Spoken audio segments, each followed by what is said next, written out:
Okay, good Vach. We are on Daf Nun Daled in Avodah Zarah. That's 54A. And the bottom of Nun Gimel, we had the difference between a bima and a mizbayach. So, what's the difference between a bimus, a platform, and a mizbeach, an altar?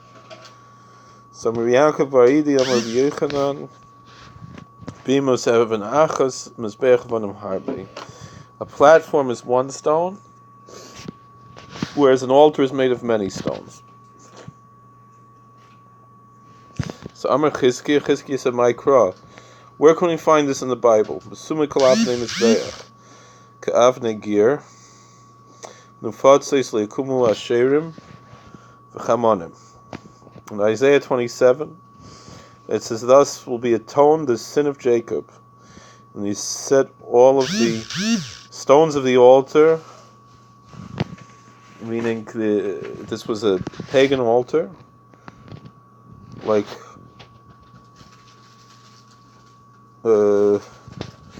stones that are all put aside, and they will no longer be there for the worship of Asherim and sun idols, for tree idols and sun idols. Isaiah 27.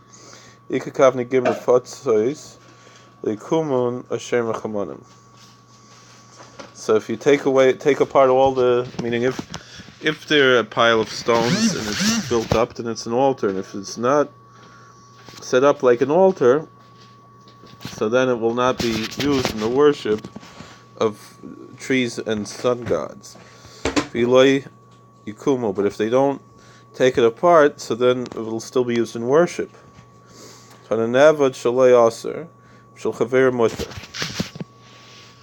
we have a teaching that if the item that was worshipped belongs to him, you cannot use it meaning you used it in pagan worship, you cannot subsequently use it in divine worship. But if it belonged to someone else, and you take it, you buy it, whatever, and it was used, the other person used it for pagan worship, and then you're going to use it for divine worship, you're allowed to do that. The middle seems to be a contradiction. Ezuhu Navad. What is considered something that was worshipped? Kol she'oiv d'maisai b'msheged uvein b'mezid in ba'oinus uvein b'ratzin. Anything that was worshipped, whether accidentally or on purpose, whether by force or willingly. Ha'oinus hechidami. How can someone be forced to worship something? Lav kegoin danas behemis chaver v'shtachvala. What if someone was forced to worship his friend's animal, his friend's cow? Amarami barchama. Like, no. Kegoin shnesu akum v'shtachvala v'hemte today. No, rather, if pagans would force him to worship his own cow. Maskif la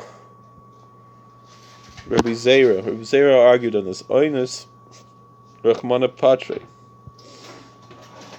If someone's forced to do something, our merciful Lord says that he is exempt from punishment.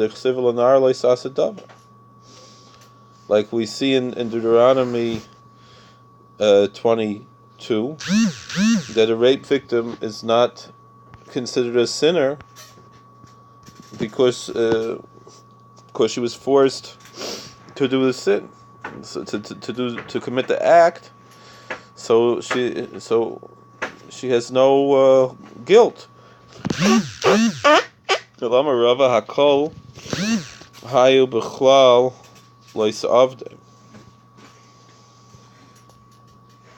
However, this with perhaps when it comes to the punishment for idolatry, there's no guilt. But as far as the consequences of the idolatry, that the worshipped item is now prohibited, that should still, meaning you're not going to get the death penalty for the worship, but nonetheless the item was worshipped, and so therefore, even if it was by force and unwillingly, then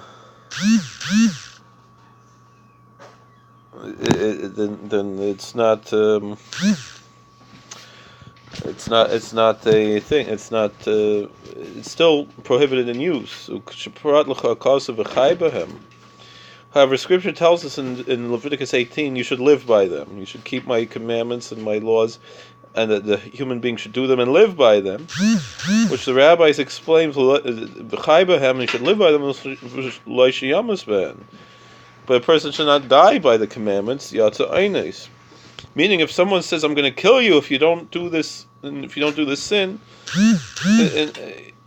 you're not obligated to die as a martyr. However,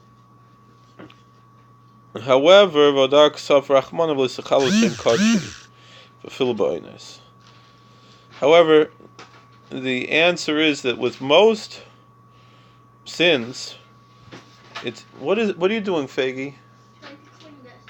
Clean what? What? Why? Why is it dirty? A little bit dirty. Okay.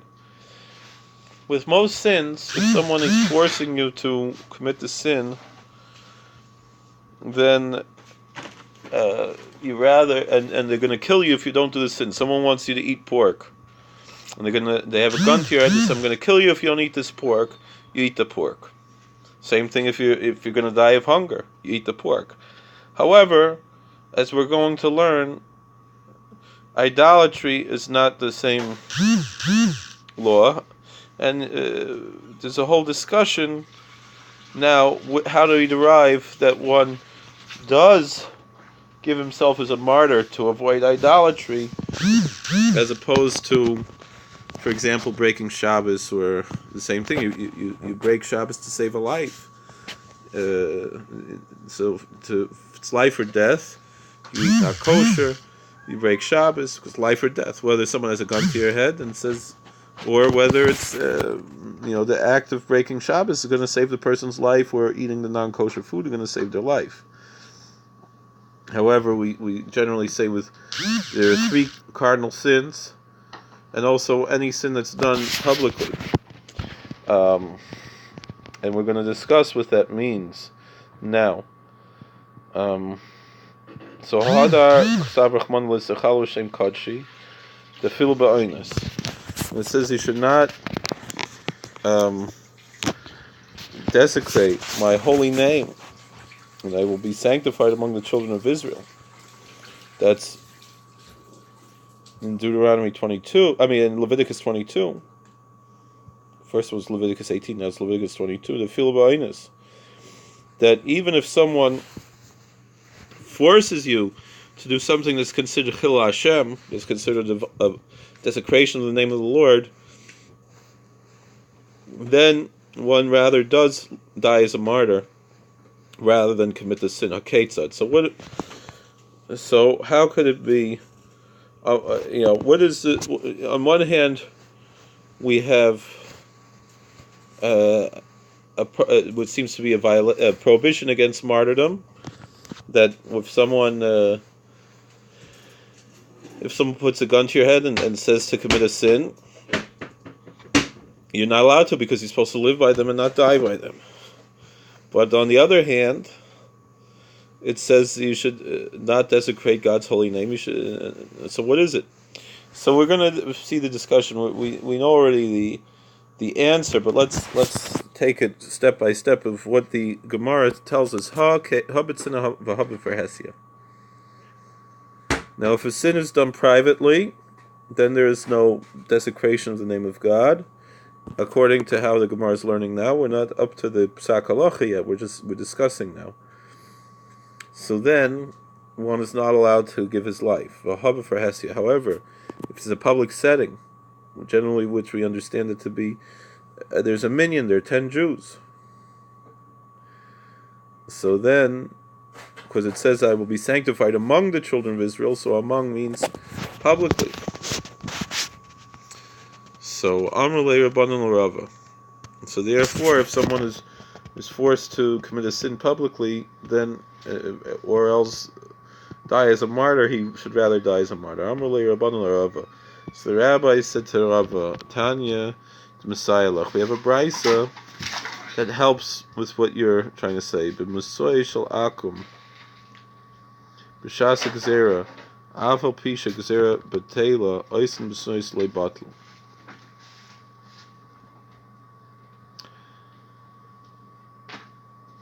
If there are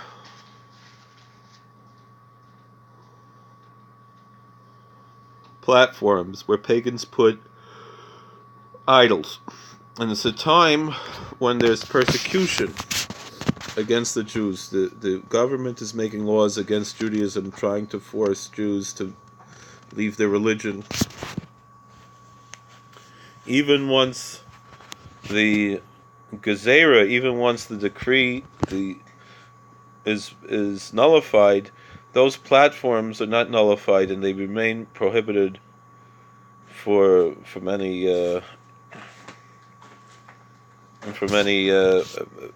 benefit. So Rava said to the rabbis, no, that doesn't help me. Eimer Yisrael Mumar Mishumad Hava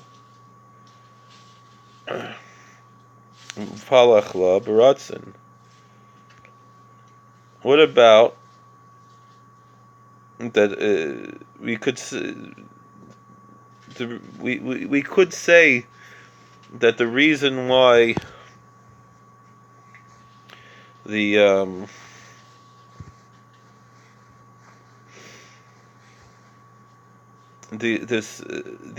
bamos are what do you call it?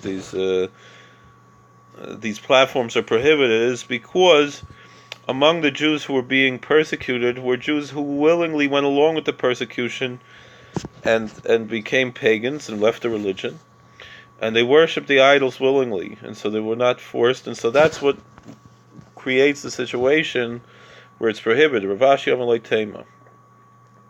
Rav Ashi said you don't need to say Amar, you don't need to say that there's a maybe. Elavada Yisrael Mumar Harvard Fachl Baratzin. Rav Ashi says no, you don't have to say maybe there was a Jew there who worshipped the idols willingly. We can almost certainly say that, and that's probably why God was punishing the Jews, because there was a Jew who left the religion. Chizkiah Amar, Chizkiah says, "Kagon shenisach la'akum al bein karneha, maskif lorav adabar hava hai nevadhu, hai bimus ba'alma hava v'shari l'shuvya." Like, for example, if he brought a libation of wine and poured it out between the corners of the altar. So Rav Ada bar Hava said, wait a second. Hi Nevad, who it is, meaning between the horns of the animal, not between the horns of the altar. He poured out on the animal's head a libation. The question is, he didn't worship the cow. He was worshipping and just pouring the wine between the horns of the cow. Haibimus ba'alma, who v'shari the shavi, the same thing. This platform, not worshiping the platform, he's worshiping the idol that's on the platform. Or he's using the platform in worship. He's not worshiping the platform. El Amar of Adabar Hava. So Rav Adabar Hava said, all right, let's learn it different. Let's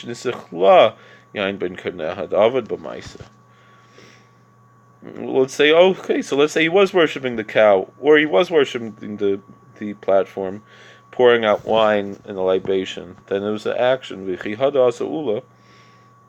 So this, when Ula came from the Holy Land to Babylonia, Amar Rabbi Yochanan said, "Afal pisha Amar u'ishtachol levahem eschaver le'asra, avad b'ma'isa asra."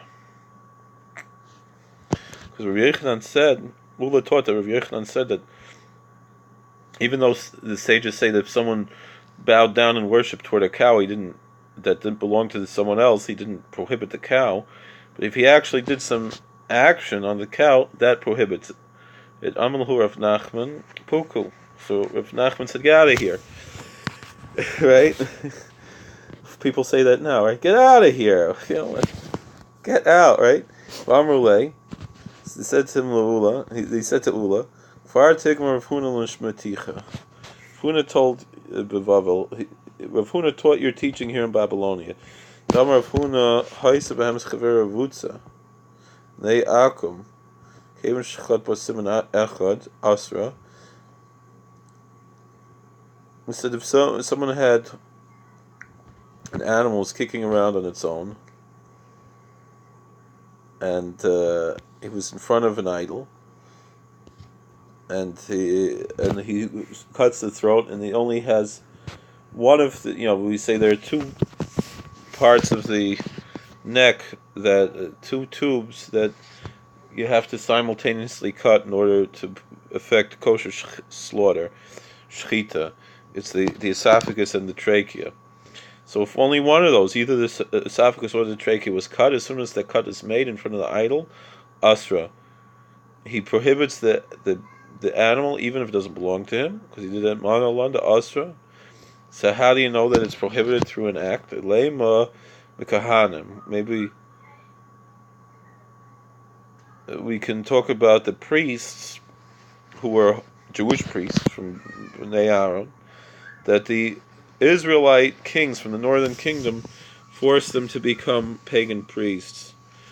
And then subsequently, those same Kohanim could not come back to serve as priests in the temple, or serve any priestly duty. Ezekiel 44 says they shouldn't come to serve as priests. So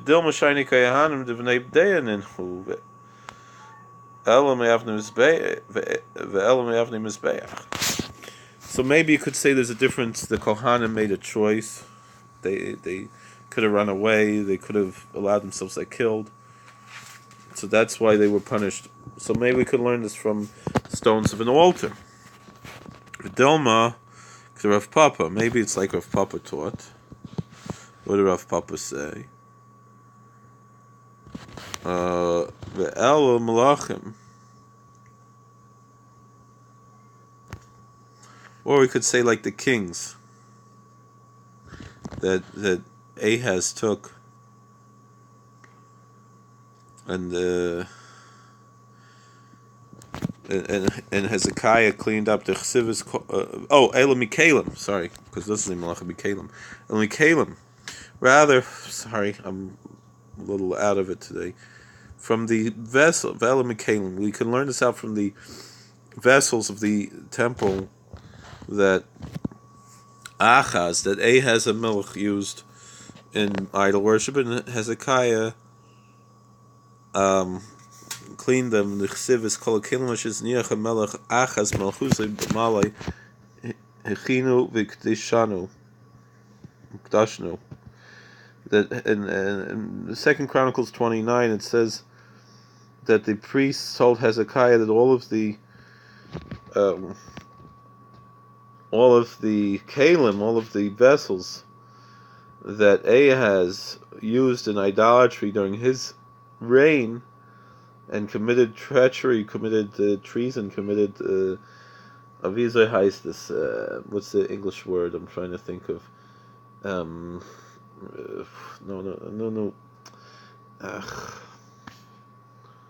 Trying to think of an English word. It's they committed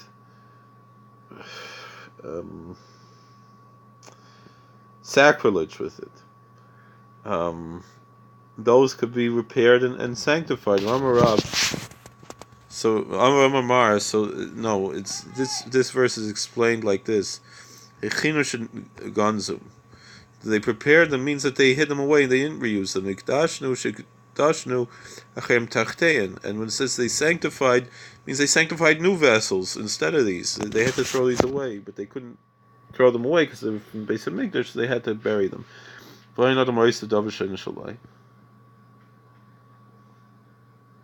But couldn't we just say that a person cannot cause something that doesn't belong to him to be prohibited? So the fact that they use something from the temple for idolatry, that they're not allowed to do that, it's not theirs. However, since an action was done with these vessels, that's what makes them prohibited. Hachanami, so too here.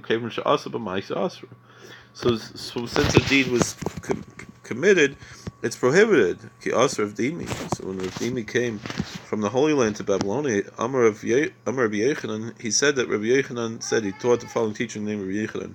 Aval pisha amar mishtach v'lekarka oilam lo asra. The Rabbi Yechanan said, even though we said that if someone just worships regular ground, he doesn't prohibit it. Chafer b'bar shchichim u'maris asra. But if he digs a well, a ditch, a cave, a mine, with the intent of worship, that prohibits it. Kasser of Shmuel bar Yehuda, so Shmuel bar Yehuda came from Eretz Yisrael, Rabbi Yechanan. He said the following teaching in the name of Rabbi Yechanan: Afal pisha amar mishtachal v'alechain le'asranos and chalifin le'akum asran.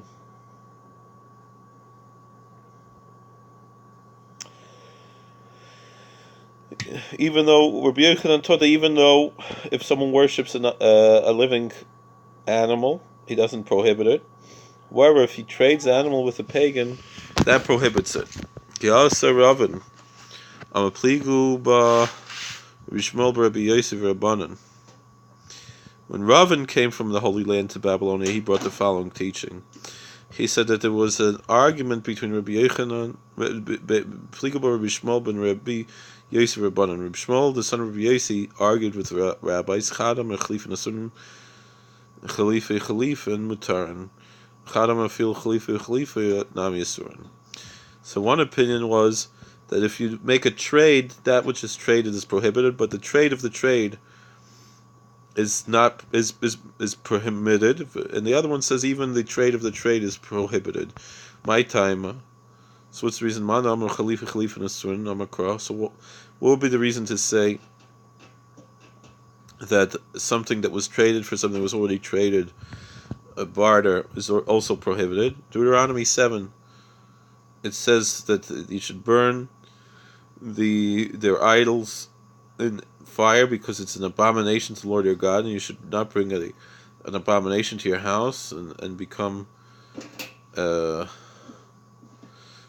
prohibited like them. You should surely find them disgusting and abominable because it's prohibited. And then it ends off that you should not become. If you do this, you would become prohibited like them. Kol she'atam hayam imenu hayu kamayu. Anything you get from it is just like it. Anytime you make a trade, whatever you trade it for is also prohibited. V'idach.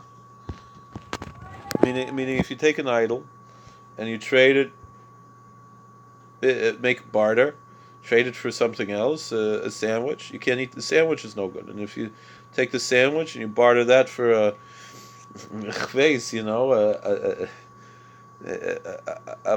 book of matches, the book of matches you can't use. So furthermore, what does it say in the scripture? Says who that it is prohibited. Who when it says it is, it only means it and not something that's a trade of a trade. Only the first trade. But the others, so if he's saying that the other opinion that says it is prohibited, even the trade of the trade. So what do we get from this word? Who it that comes to exclude things that are already prohibited, that you're not allowed, that their value is insignificant because of their prohibition, like a tree from the first 3 years, or hybrids from a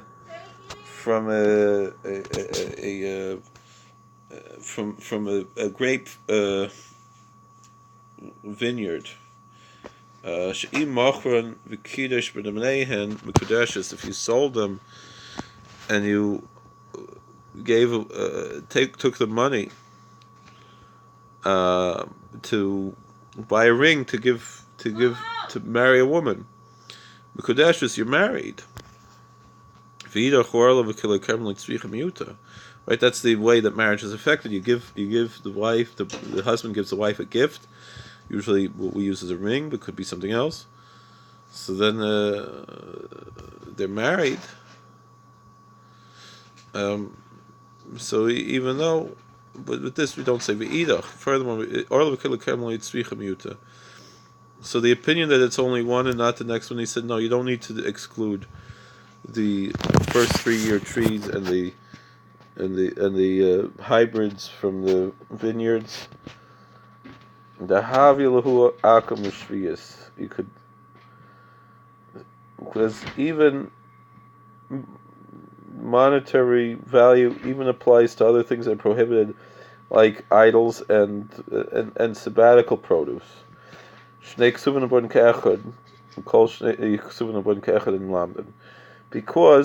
we have Rabbi Shmuel 13 ways that we derive scriptural exegesis, I think how to pronounce it, how we derive how scripture is learned. And when you have two scriptures, two verses that are coming together to teach one thing, that this seems to be like this. If two scriptures come to teach the same thing, you don't learn any other law from it. Akum hadamaran. We know that there is a monetary punishment at the very least when it comes to idols, like we just said, that you would be prohibited like them. Shvius dechsiv, and produce that's sold on the sabbatical, which is prohibited. It's written in Leviticus 25, Ki ovel hi kodesh ti'alachem. As it says, it's a jubilee and it'll be holy to you. And the same laws of the sabbatical apply in the jubilee year. My kodesh teifus damav, even something that's meaning if a sacrificial thing, a kodesh, kodshim, something that was offered as a divine sacrifice in the Jerusalem temple, it's really holy. And you switch it off, you trade it, then you trade it for another cow, so that the first cow stays holy and the second cow is also holy. So it's prohibited. You can't use the money. So too, sabbatical and jubilee years, it takes the money and prohibits it. Like you sell, meaning if you sell fruits on the sabbatical year, the money is not only the fruits are not kosher, the money is not kosher.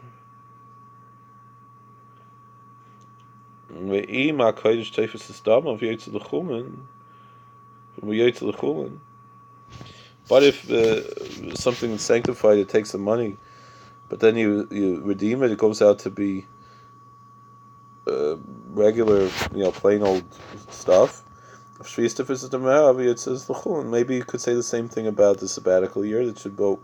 It doesn't. You could somehow be poda. You could redeem it. Meaning, let's say, all right, you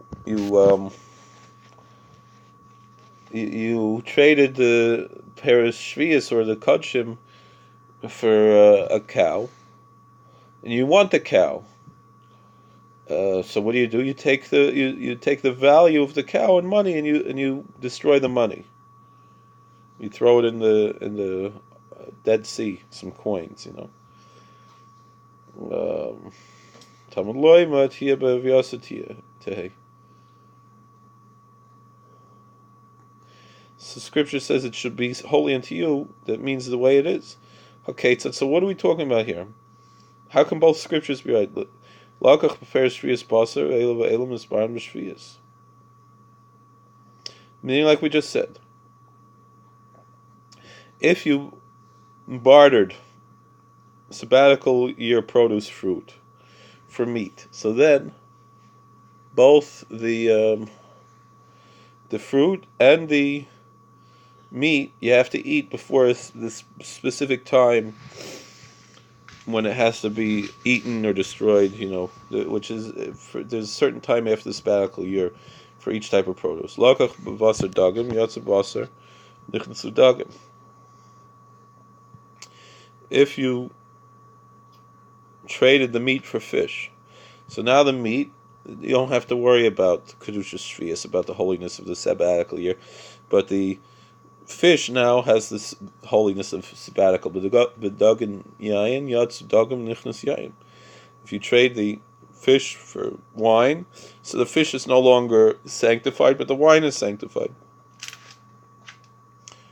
I remember one year someone gave me Shemitah wine. I didn't know what to do with it, and then I was told you have to drink it before the Zman beer, and the Zman beer is tomorrow. And my wife was pregnant; she couldn't drink the wine, so I drank the whole thing, and then I was told I had to drink I had to rinse out with water and drink the water too, because it's kedusha shvius. You can't just waste it. So the things you do for a mitzvah. I got very drunk, but I remember a story like that in Virginia. B'yayin shemen, yatsa shemen nechnas shemen. Yatsa yayin nechnas shemen. Okay, so then you trade the wine for oil. So now the wine is no longer holy, but the oil is holy. So how is that? Achron ispas b'shvius priyatz mayasar. So meaning whatever the last thing is that you sell it for, that you trade it for, has the holiness of shvius, of the sabbatical year, but the fruit remains sabbatical fruit. That never is lost. It's only the thing that's bought. So furthermore, we say that when you have there is an opinion that two verses that come to teach us the same thing, Mlamdan, you do learn laws from it. It's v'chulam yutinu. So you need the word it, in order to limit the understanding. All right, we have a new Mishnah. Shalos is a Canaan Baraimi. This is a very fascinating Mishnah. Now we let's stop here, make it a separate video, because this Mishnah is worthwhile to make a new video. Thank you for watching. God bless. Please like, share, and subscribe. Comment all the best. All right, we're on 54, right? Stop.